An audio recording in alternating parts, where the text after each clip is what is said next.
Before we begin, please note that the story you're about to see is a fictitious analogy for the thinking and doing that occurred in the Industrial Revolution. Also, the character names were initially placeholders for when we thought of a more suitable name, but we grew very fond of these characters and their names, so it stuck. Now, on to business. There have been many periods of time throughout history in which drastic changes have occurred, but possibly the most important one was the Industrial Revolution. Sorry, Renaissance. Courtesy of the UK and the US, the Industrial Revolution is the reason behind the world we see around us today. A big part of this world is economic class division. It's a thing most commonly observed in developing countries where the country's classes are on the far ends of the spectrum. But let's look at how it manifests itself in the United States, the second country to industrialize after Britain. Before we do, though, let's backtrack a bit. By about 250 years. Okay, so maybe not a bit. Here in the US, in about the 1800s, we find George. Now, George is a simple farmer. Nothing more, nothing less. At this point in time, there was no class separation really, as the majority lived and worked in the countryside in agriculture.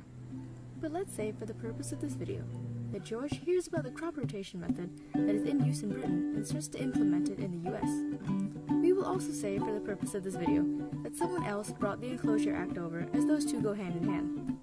Now that George is able to continuously farm with this method, he has a surplus of crops, as it is more than enough to feed him and his family. What to do? Sell it off to make a bit of dough, of course. Eventually, George has accumulated a decent amount of money and decides to move his family into the city, where all the action was. Remember that this is only George's story. This was a time when mechanization began to be invented and used widespread, among countless other things. Let's skip forward a couple of years to when George has passed away and his son Fernando is the head of the family. Now, continuing with the fictional examples, let's pretend that Fernando invented the cotton gin. Apologies to Eli Whitney, but Fernando's got to do something. By 1850, the United States were well on the way to becoming a great manufacturing country. So, of course, Fernando wasn't the only American inventing things. Think Edison and Bell.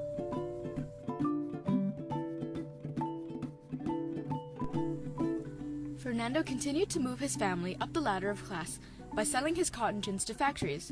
With increasing populations, textile machines were growing in demand, and though it encouraged slavery in the South and added to the cost of the Civil War, building factories of machinery reels in a lot of dough. So now Fernando and his family were pretty much in the upper class. We'll go into detail on that a bit later. I'm sure we're losing you now, so we'll skip over to Fernando's son, Joe, who owns textile factories producing the cotton gins that his father made. Joe was, unfortunately, like many factory owners in the day, cold and cruel. He employed anyone, young and old, that had been driven to the city from the countryside, which was slowly mechanizing, rendering large numbers of manual laborers superfluous, in hopes of finding work. Joe's increasing wealth made his workers seem poorer and poorer, making them, the working class, the lowest rung on the ladder.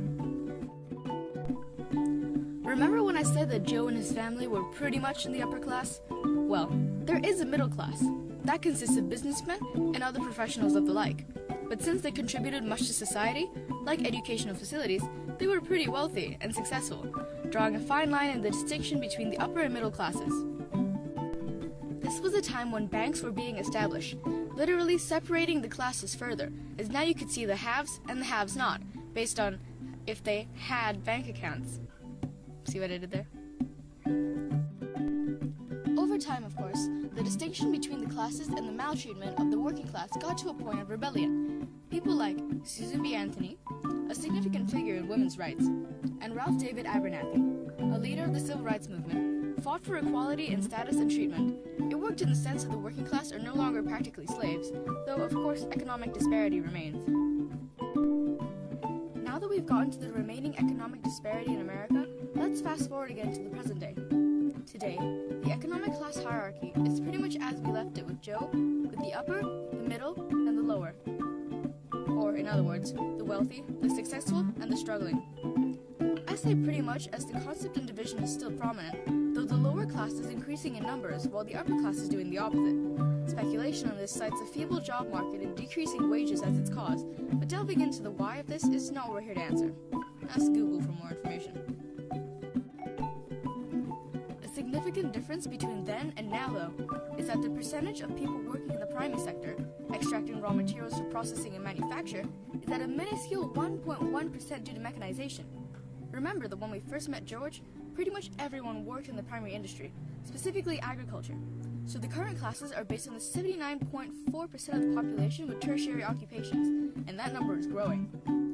As a whole, the country's GDP is 16.24 trillion, and the per capita is 52,800. But seeing as more than half American families earn less than 60,000, and the unemployment rate is at 15%, most of this GDP is coming from the upper and middle class.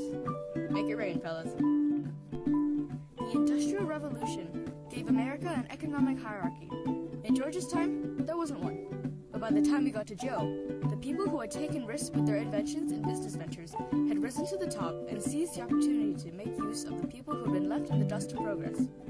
The gap may have been pushed too far to be fair, but that boils down to human nature, which we're not going to go into.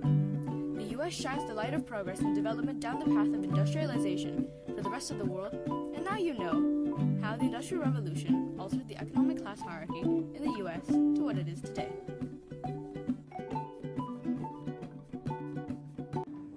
Sorry, Renaissance. Sayar, Yeah, tell us what you just did. and then What did you just rip again this time? money. You ripped that is used in Oh. Britain and did you rip something again?